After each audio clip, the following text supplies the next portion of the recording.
ಏನಂದರೆ ನೀವೆಲ್ಲರೂ ಬಂದಿರೋದು ಫಸ್ಟ್ ಆಫ್ ಆಲ್ ನಾವು ನಿಮ್ಮನ್ನ ಇಷ್ಟು ಜನ ಒಟ್ಟಿಗೆ ನೋಡ್ತಾ ಇರೋದು ತುಂಬ ಖುಷಿ. ಫಸ್ಟ್ ಟೈಮ್ ನಾನು ನಿಮ್ಮನ್ನ ಇಷ್ಟು ಜನನ ನಾನು ನೋಡ್ತಾ ಇರೋದು, ನಾನು ಹುಟ್ಟಾಗಿಂದ ಇವತ್ತೇ ನೋಡ್ತಾ ಇರೋದು. ಅದು ತುಂಬ ಖುಷಿಯಾದ ವಿಷಯ. ಇದೇ ಥರ ಆಗಸ್ಟ್ 1ಕ್ಕೆ ನಮ್ಮ ಸಿನಿಮಾನ ಗೆದ್ದು ಮತ್ತೆ ಒಂದು ಪಾರ್ಟಿ ಮಾಡೋಣ, ಅವಾಗೆಲ್ಲರೂ ಇನ್ನೂ ಖುಷಿಯಾಗೋಣ. ಇದು ಒಂದು ಐಡಿಯಾದಲ್ಲಿದ್ದೀವಿ, ಜನ ಹೆಂಗೆ ತಗೋತಾರೋ ಏನೋ ಅಂತ ಒಂದು ಭಯದಲ್ಲಿದ್ದೀವಿ. ಖಂಡಿತ ನಮ್ಮ ಆಡಿಯನ್ಸ್ ಕೈ ಬಿಡಲ್ಲ ಅನ್ನೋ ನಂಬಿಕೆ ಇದೆ. ಇದರಲ್ಲಿ ಬೇರೆ ಏನು ಉದ್ದೇಶ ಇಲ್ಲ. ನಾವೊಂದು ಸೆಲೆಬ್ರಿಟಿ ಮನೆಯವರಾಗಿದ್ದರಿಂದ ಒಂದು ಭಯಭಕ್ತಿಯಾಗಿ ಒಂದು ಸಿನಿಮಾ ಮಾಡಿದ್ದೀವಿ, ಅಷ್ಟು ಬಿಟ್ಟರೆ ಮುಚ್ಚಿ ಮಾಡಬೇಕು ಆ ಥರದ್ದೆಲ್ಲ ಏನೂ ಇಲ್ಲ. ಅದರಲ್ಲೇನು ದೊಡ್ಡಸ್ಕೇನೂ ಇಲ್ಲ.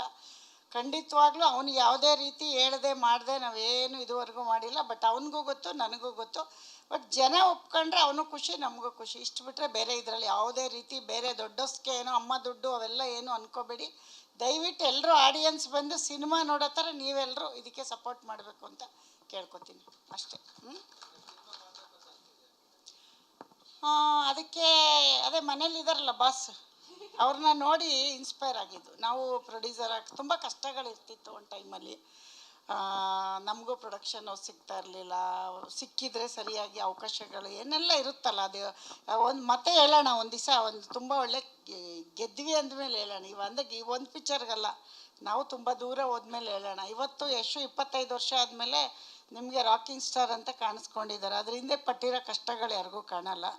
ಹಂಗಾಗಿ ಅದೆಲ್ಲ ನಿಧಾನಕ್ಕೆ ಮಾತಾಡೋಣ. ಇವಾಗ ಸಿನಿಮಾ ಮಾಡೋಕ್ಕೆ ಯಶಿಂದನೇ ನನಗೂ ಇನ್ಸ್ಪಿರೇಷನ್. ಅಂದರೆ ಅಲ್ಲಿ ಬರಲಿಲ್ಲ ಅಂದರೆ ನಮಗೆ ಗೊತ್ತಾಗಿಲ್ಲ, ಬಟ್ ಬಂದಮೇಲೆ ಗೊತ್ತಾಗಿದೆ. ಈ ವಾತಾವರಣ ನೋಡಿ ಅಲ್ವನ್ರಿ ಎಲ್ಲ ಕಲಿಯೋದು.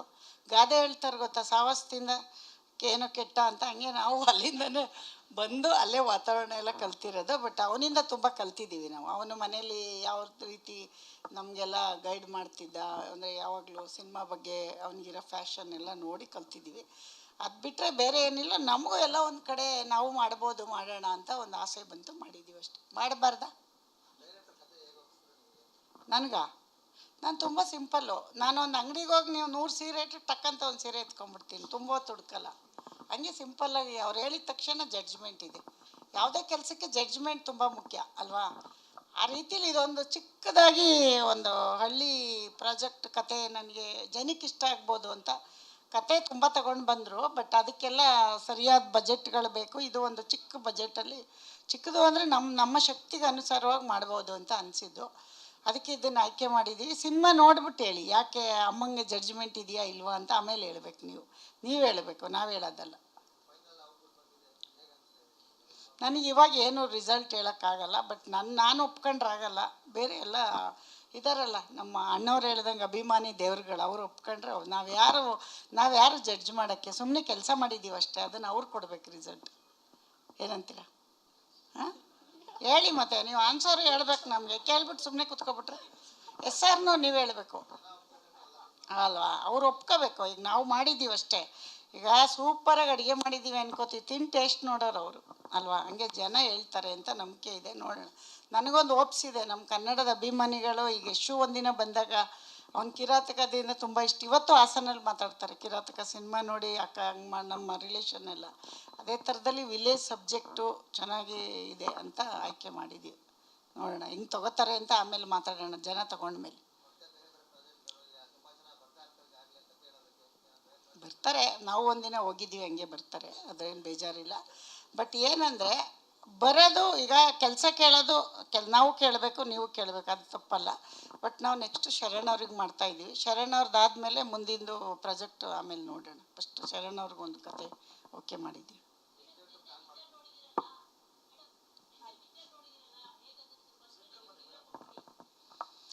ನಾನು ಅಷ್ಟೊಂದು ಜಡ್ಜ್ಮೆಂಟ್ ಕೊಡೋಷ್ಟು ದೊಡ್ಡವಳಿಲ್ಲ. ಬಟ್ ನಮ್ಮ ಕೂಸು ನಮಗೆ ಚೆನ್ನಾಗಿರುತ್ತೆ, ಅದು ನಾನು ಹೇಳ್ಬಾರ್ದು, ನೀವೆಲ್ಲ ಹೇಳಬೇಕು ಅಂತಲೇ ನಾನು ಇವತ್ತವರೆಗೂ ನನಗೆ ಒಂದು ಏನೋ ಒಂದು ತಕ್ಕಮಟ್ಟಿಗೆ ಒಂದು ಆಯ್ಕೆ ಮಾಡಿದ್ದೀವಿ ಅಂತ ಒಂದು ಇದೆ.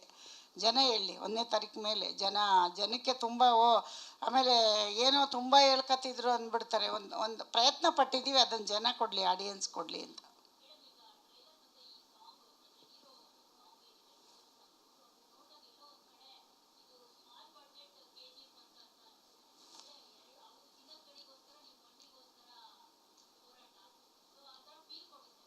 ಹೌದಾ?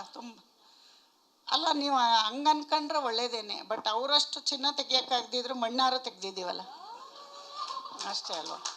ಚಿನ್ನಕ್ಕೆ ಬೆಲೆ ಜಾಸ್ತಿ, ಮಣ್ಣು ಈಸಿಯಾಗಿ ಎಲ್ಲಿ ಬೇಕಾದ್ರೂ ನಮ್ಮನೆ ತೋಟದಲ್ಲೂ ಸಿಗುತ್ತಲ್ಲ. ಹಂಗಾಗಿ ನಮ್ಮ ಪ್ರಯತ್ನ ನಾವು ನಮ್ಮ ತಕ್ಕ ಮಟ್ಟಿಗೆ ಮಾಡಿದ್ದೀವಿ ಅನ್ಕೋಬೋದೇನು.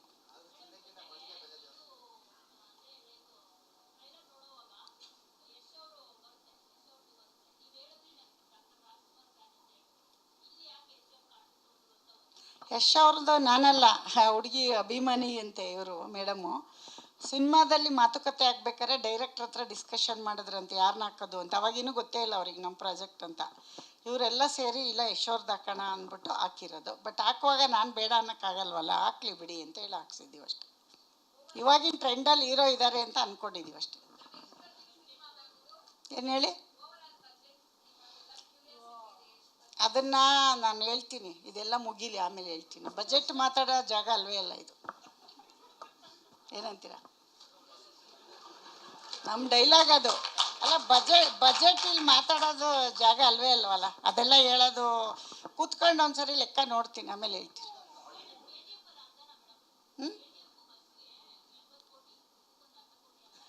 ಅಷ್ಟೊಂದು ದೊಡ್ಡವರಿಲ್ಲಮ್ಮ ನಾವು. ಕೆ ಜಿ ಎಫ್ ನಮ್ಮ ವಿಜಯ್ ಸರ್ ತುಂಬ ಚೆನ್ನಾಗಿ ಮಾಡಿದ್ದಾರೆ, ಅವ್ರಿಗೆ ಈ ಮುಖಾಂತರ ನೆನೆಸ್ಕೋತೀವಿ. ಅವರಂಥ ಪ್ರೊಡ್ಯೂಸರ್ಸು ಈಗ ಬಂದಿದ್ದಾರಲ್ಲ, ಕೆ ವಿ ಎನ್ ಅವರು, ಅವರೆಲ್ಲ ಬರಲಿ. ನಾವು ಅದನ್ನು ನೀವು ಸಿನಿಮಾ ನೋಡಿ ಅಷ್ಟು ಅಂದ್ಕೊಂಡಿದ್ದೀರಾ ಅಂದರೆ ಅದು ನಿಮ್ಮ ದೊಡ್ಡತನ. ಅಮ್ಮವ್ರು ಇಷ್ಟು ಹಾಕಿದ್ದಾರೆ ಅಂತ. ಬಟ್ ಅಷ್ಟೊಂದೆಲ್ಲ ಇಲ್ಲ. ನಾವೇನಂದರೆ ಕಾಟನ್ ಸೀರೆ ಉಟ್ಕೊಂಡ್ರೆ ನಿಮಗೆ ರೇಷ್ಮೆ ಸೀರೆ ಥರ ಕಾಣಿಸ್ತಾ ಇರ್ಬೋದು ಅಷ್ಟೇ. ನಾವು ಕಾಟನ್ ಸೀರೆ ಉಟ್ಟಿದ್ದೀವಿ, ರೇಷ್ಮೆ ಸೀರೆ ಎಲ್ಲ ಉಡೋಷ್ಟು ದೊಡ್ಡವರಿಲ್ಲ. ಆಮೇಲೆ ನೋಡೋಣ ಮುಂದಕ್ಕೆ. 150, 150.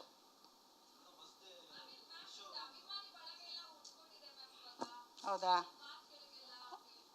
ಒಳ್ಳೇದಲ್ವಮ್ಮ. ಎಲ್ಲರೂ ಬೇಕು ಅಂತ ಏನೇನೋ ಮಾಡ್ತಾರೆ, ನಮಗೆ ಪಾಪ ಬರೀ ಮಾತಾಡಿದ್ಕೆ ಉಟ್ಕೊಂಡವ್ರೆ ಅಂದರೆ ನಾವು ಖುಷಿ ಪಡಬೇಕಲ್ವ.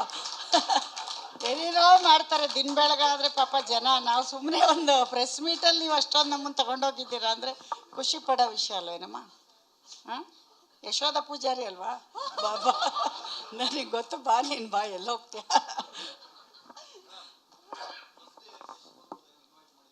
ಬರ್ತಾರೆ, ಕಾಯ್ತಾರಿ ಥಿಯೇಟ್ರ್ ಹತ್ರ. ಯಾವ ಥಿಯೇಟ್ರ್ ಹತ್ರ ಅಂತ ಗೊತ್ತಿಲ್ಲ, ಗೌಪ್ಯವಾಗಿ ಬರ್ತಾರೆ. ಯಾವ ಥಿಯೇಟ್ರು ಅಂತ ಹೇಳಲ್ಲ, ಅನೌನ್ಸ್ ಮಾಡಲ್ಲ. ಬರ್ತಾರೆ, ಖಂಡಿತ ಬರ್ತಾರೆ.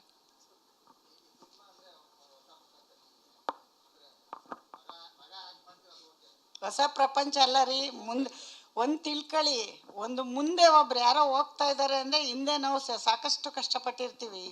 ಸ್ಕ್ರೀನ್ ಮುಂದೆ ಬಂದರೆ ಮಾತ್ರ ಅಲ್ಲ, ಇದ್ರ ಹಿಂದೆ ಎಷ್ಟು ಟೆಕ್ನಿಷಿಯನ್ ಕೆಲಸ ಮಾಡಿದ್ದಾರೆ. ಕಾಣೋದು ನಮ್ಗೆ ಯಾರು ಹೇಳಿ? ಆ್ಯಕ್ಟ್ರ್ ಮಾತ್ರ. ಅದ್ರ ಹಿಂದೆ ಟೀ ಕೊಡೋ ಹುಡುಗನಿಂದ ಕಷ್ಟಪಟ್ಟಿರ್ತಾನೆ. ಹಂಗೆ ಮನೇಲಿ ನಾವು ತುಂಬ ಕಷ್ಟಪಟ್ಟಿದ್ದೀವಿ. ಆ ಕಷ್ಟ ಇಲ್ಲಿ ಹೇಳೋಕ್ಕಾಗಲ್ಲ. ಅದನ್ನು ಒಂದ್ಸರಿ ಹಿಸ್ಟ್ರಿ ಮಾಡೋಣ. ನಾವೇನು ಕಷ್ಟಪಟ್ವಿ, ನಾವು ಹೆಂಗೆ ಬಂದ್ವಿ, ನಾವು ಯಾವ ಥರ ಈ ಸಿನಿಮಾ ರಂಗಕ್ಕೆ ಕಷ್ಟಪಟ್ಟು ಇವತ್ತು ಯಶಾಗಿದ್ದಾನೆ ಅಂತ ಅದು ಆಮೇಲೆ ಹೇಳೋಣ. ಬಟ್ ಹೊಸ್ತಂತೂ ಅಲ್ಲ, ನಮಗೆ ಬಂದು 25 ವರ್ಷ ಆಯಿತು. ಬಂದಾಗಲೇ ಹಿಂದೆನೇ ಬಂದುಬಿಟ್ವಿ. ನಾವು 2000 ರೂಪಾಯಿ ಮನೆ ಬಾಡಿಗೆ ಮಾಡ್ಕೊಂಡು ಅವ್ನು ಹಿಂದೆನೇ ಇದ್ವಿ. ಮೈಸೂರಲ್ಲಿ ದೊಡ್ಡ ಮನೇಲಿದ್ವಿ, ಆಮೇಲೆ ಚಿಕ್ಕದು ಒಂದು ಸಿಂಗಲ್ ರೂಮಲ್ಲಿ ಇದ್ವಿ. ಯಾಕೆ ಹೇಳಿ? ಈ ಮಟ್ಟಕ್ಕೆ ಬರೋಕ್ಕೆ ಅದರಿಂದ ನಮ್ಮ ಶ್ರಮ ಇದೆ.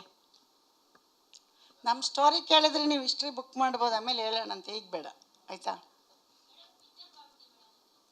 ಅದೇ ಮಾಡೋಣ, ಇವತ್ತೇ ಮಾಡಿಬಿಟ್ರೆ ದುಡ್ಡು ಬೇಡ, ಕೊಡ್ತೀರಾ ನಾಳೆನೇ? ಇವತ್ತು ಎಲ್ಲಿಂದ ತರೋಣ? ಫಸ್ಟ್ ಈ ಸಿನಿಮಾ ಮಾಡೋಣ ಇರಿ, ಆಮೇಲೆ ಮಾಡೋಣ. ಇಲ್ಲ 150.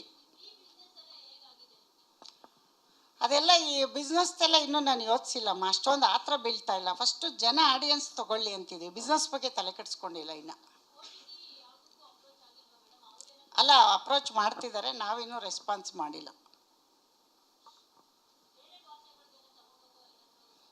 ಬೇರೆ ಭಾಷೆಗೆ ಇಲ್ಲಿ ನಮ್ಮವ್ರು ಒಪ್ಕೊಂಡ ಮೇಲೆ ಪ್ಲ್ಯಾನ್ ಇದೆ. ಫಸ್ಟ್ ಇಲ್ಲಿ ನಮ್ಮವ್ರು ಹೇಗೆ ತೊಗೊಳ್ತಾರೆ ನೋಡ್ಬಿಟ್ಟು ಆಮೇಲೆ ಎಲ್ಲದಕ್ಕೂ. ಆಗಸ್ಟ್ ಒಂದು ವಾರ ಆಗಲಿ, ಆಮೇಲೆ ನಾನು ಇನ್ನೊಂದು ಪ್ರೆಸ್ ಮೀಟಲ್ಲಿ ಹೇಳ್ತೀನಿ.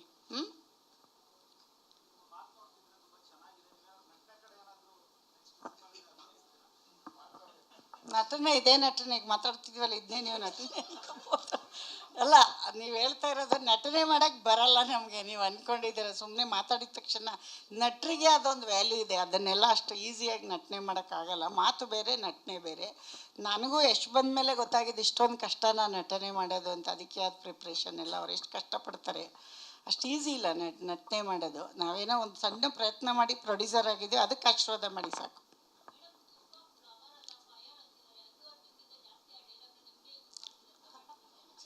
ನೀವು ಆಡಿಯನ್ಸ್ ಹೇಳೋರನ್ನ ಕೇಳಿ, ನನಗೇನು ಗೊತ್ತು? ನಂಗೆ ಯಾರು ಹೇಳ್ತಾವ್ರೆ ಅಂತಲೂ ಗೊತ್ತಿಲ್ಲ.